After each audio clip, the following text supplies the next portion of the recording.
ఒక రాజకీయ విశ్లేషకులు ప్రొఫెసర్ నాగేశ్వర చేసిన వ్యాఖ్యల దగ్గర మొదలైన చర్చ ఇప్పుడు చివరికి తెలంగాణ వెళ్ళి పవన్ లొల్లు పెట్టుకునే వరకు వచ్చింది. అంతేకాదు తెలంగాణలో పవన్ సభ పెట్టుకుందాము అంటే ఆ సభకి అనుమతులు కూడా దక్కలేని పరిస్థితి వరకు వచ్చింది. అది ఎక్కడ వరకు వెళ్తుందంటే ఇప్పటికే మెగా ఫ్యామిలీకి సంబంధించిన సినిమాను కూడా రామ్ చరణ్ సినిమాను కూడా అడ్డుకుంటున్నారు అనే ప్రచారాలు కూడా జరుగుతున్నాయి. అంటే ఎక్కడ మొదలై ఎక్కడికి వెళ్తుంది, పవన్ ఎక్కడ మొదలుపెట్టి తెలంగాణలో ఎక్కడ వరకు లొల్లు తీసుకెళ్లారు అనేది. ఇది లాభమా నష్టం అనేది పక్కన పెడితే పవన్లో అగ్రెసివ్నెస్, తాజాగా ఆయన మాట్లాడిన మాటలు చూస్తే రేపు తెలంగాణలో ఆయన పోటీ చేయడానికి కూడా సిద్ధపడుతున్నానని ప్రకటించేశారు. ఇక్కడ నుంచి ఆంధ్రప్రదేశ్ రాజకీయాలతో పాటు తెలంగాణ పాలిటిక్స్ మీద కూడా ఆయన దృష్టి పెడతాను, తెలంగాణ సమస్యల మీద కూడా పోరాడతాను అనేది. ఇది ఒక రకంగా తెలంగాణలో ఉన్న రాజకీయ పార్టీలు జీర్ణించుకుంటాయా లేదా, ఈయన మీద మోకమ్మడిగా అన్ని పార్టీలు అటాక్ చేస్తాయా లేదా అనేది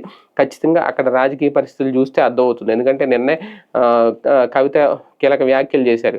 ఆయనకి ఆంధ్రాలో ముఖ్యమంత్రిగా ఉప ముఖ్యమంత్రిగా ఉన్నారు, తెలంగాణ వచ్చి ఇక్కడ హాస్పిటల్లో ట్రీట్మెంట్ చేయించుకుంటారు, కనీసం అక్కడ ఆయనకి ట్రీట్మెంట్ చేయించుకోవడానికి హాస్పిటల్ కూడా పెట్టుకోలేదు అనేది. అంటే ఆ విమర్శ చేసే ఒక అవకాశం అక్కడ తెలంగాణకు చెందిన ఒక పార్టీ లీడర్కి ఇచ్చారు అంటే పవన్ కళ్యాణ్ గారు, అది ఏంటనేది ఒకసారి ఆయన ఆలోచించుకోవాలి.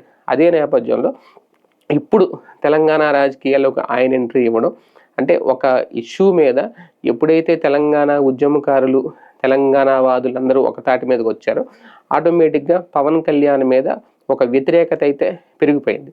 ఇలాంటి సమయంలో ఆయన తన పార్టీని అక్కడ బలోపేతం చేయాలనుకోవడం, తన పార్టీ ద్వారా అక్కడ రాజకీయాల్లోకి మళ్ళీ రీఎంట్రీ ఇవ్వాలి అని అనుకోవడం, అక్కడి నుంచి పోటీకి దిగాలి అని అనుకోవడం. ఇది పార్టీకి కలిసి వస్తుందా లేదో తెలియదు, కానీ తెలంగాణలో మాత్రం పెద్ద లొల్లు అయితే అవుతుంది ప్రస్తుతం. అది ఎంతవరకు వెళ్తే దాని నుంచి ఎలా బయటపడతారనేది చూడాలి.